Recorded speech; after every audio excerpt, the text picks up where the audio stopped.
দেখুন 5ই আগস্টের যে খুনি হাসিনা ইতিহাসের নিকৃষ্টতম স্বৈরশাসক খুনি হাসিনা যে পালিয়ে গিয়েছে, সেখানে বাংলাদেশে গণতন্ত্রকামী সকল ছাত্র সংগঠন বৈষম্যবিরোধী ছাত্র আন্দোলনের ব্যানারে যে আন্দোলন করেছিল, সেই ছাত্র সংগঠনগুলি মনে করতেছে যে এই মুহূর্তে হাসিনা পালিয়ে যাওয়ার পরে তার দোসর এবং চালাচুবান্ডাদের মাধ্যমে বাংলাদেশে যে আরেকটি অস্থিতিশীল পরিস্থিতি তৈরি করার গভীর ষড়যন্ত্র চলতেছে, সেই মুহূর্তে এই ছাত্র সংগঠনগুলি মনে করছে যে না, এই মুহূর্তে আমাদেরকে আবারও বসা দরকার।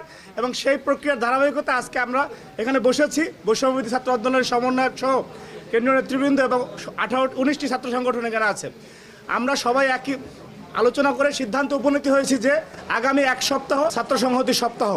তো আমাদের যেটা হাসান আবদুল্লাহ বললেন, যারা এই যে গত 2-3 দিনে যে ঘটনাগুলো ঘটেছে, এই প্রজন্মই কিন্তু খুনি হাসিনার ভয়াবহ ফ্যাসিজমের বিরুদ্ধে লড়াই করেছে বুক চিতিয়ে।